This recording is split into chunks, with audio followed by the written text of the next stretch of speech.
Friends, జై సుమేధ కిచెన్కి స్వాగతం. ఈరోజు నేను కర్ణాటక స్పెషల్ ఎంతో సాఫ్ట్గా ఉండే నీరు దోశ ఏ విధంగా ప్రిపేర్ చేయాలో చెప్తున్నాను. ముందుగా మన ఛానల్ని ఫస్ట్ టైం ఎవరైనా చూస్తుంటే సబ్స్క్రైబ్ చేయండి, పక్కనే ఉన్న బెల్ సింబల్ని ప్రెస్ చేయండి. నేను పెట్టే ప్రతి వీడియో మీకు నోటిఫికేషన్ వస్తుంది. ముందుగా ప్రాసెస్లోకి వెళ్దామా? ముందుగా ఒక బౌల్ తీసుకొని ఇందులో ఒక కప్పు బియ్యాన్ని యాడ్ చేసుకోవాలి. ఇందులోనే వాటర్ని యాడ్ చేసి 1 or 2 times బాగా వాష్ చేసుకోవాలి. వాష్ చేసుకున్న తర్వాత దానిలో మళ్ళీ వాటర్ని యాడ్ చేసి ఒక 5 గంటల పాటు బాగా నాననివ్వాలి.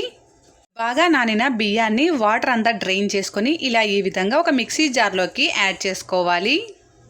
బియ్యం మొత్తం యాడ్ చేసుకున్న తర్వాత ఇందులో 1/2 కప్పు వరకు కొబ్బరిని కూడా యాడ్ చేసుకోవాలి. మిడిల్లో కొంచెం కొంచెం వాటర్ని యాడ్ చేసుకుంటూ మెత్తగా పేస్ట్ లాగా గ్రైండ్ చేసుకోవాలి. గ్రైండ్ చేసుకున్న తర్వాత పిండిని ఒకసారి చెక్ చేసుకుందాము. చూడండి, ఇలా ఈ విధంగా బాగా గ్రైండ్ చేసుకోవాలి.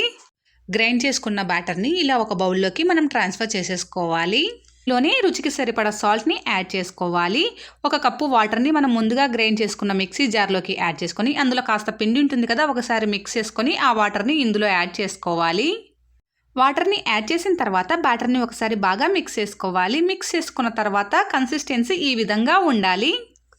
ఇప్పుడు స్టవ్ పైన ప్యాన్ పెట్టుకొని దానిపైన కాస్త వాటర్ చల్లుకొని టిష్యూతో కానీ క్లాత్తో కానీ క్లీన్ చేసుకోవడం వల్ల దోశ అనేది బాగా వస్తుంది. బాగా హీట్ అయిన తర్వాత మనం ముందుగా ప్రిపేర్ చేసుకున్న బ్యాటర్ని మరొకసారి మిక్స్ చేసుకొని ఇలా దోశలాగా స్ప్రెడ్ చేసుకోవాలి. వేసిన దానిపైన మళ్ళీ వేయకూడదు, దోశ అనేది మందంగా వస్తుంది.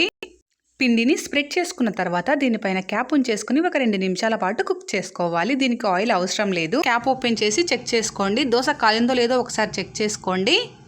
చూడండి, దోశ అనేది పర్ఫెక్ట్గా కాలింది కదా. ఇప్పుడు దోశను ఫోల్డ్ చేసేసుకోవాలి. ఫోల్డ్ చేసుకున్న తర్వాత ఇలా ఫోల్డ్ చేసుకున్న దోశను మనం ఒక ప్లేట్లోకి ట్రాన్స్ఫర్ చేసేసుకోవాలి. దోశలన్నింటినీ ప్రిపేర్ చేసుకున్న తర్వాత పల్లి చట్నీతో సర్వ్ చేసుకుంటే ఎంతో టేస్టీగా ఉండే నీరు దోశ రెడీ అయిపోయింది. మీరు ట్రై చేయండి, ఎలా వచ్చిందో నాకు కామెంట్ చేయండి. మీకు నచ్చితే కంపల్సరీగా లైక్ చేయండి, మీ ఫ్రెండ్స్తో రిలేటివ్స్తో షేర్ చేయండి. నా ఛానల్ని సబ్స్క్రైబ్ చేసుకోండి. Please subscribe my channel. Thank you.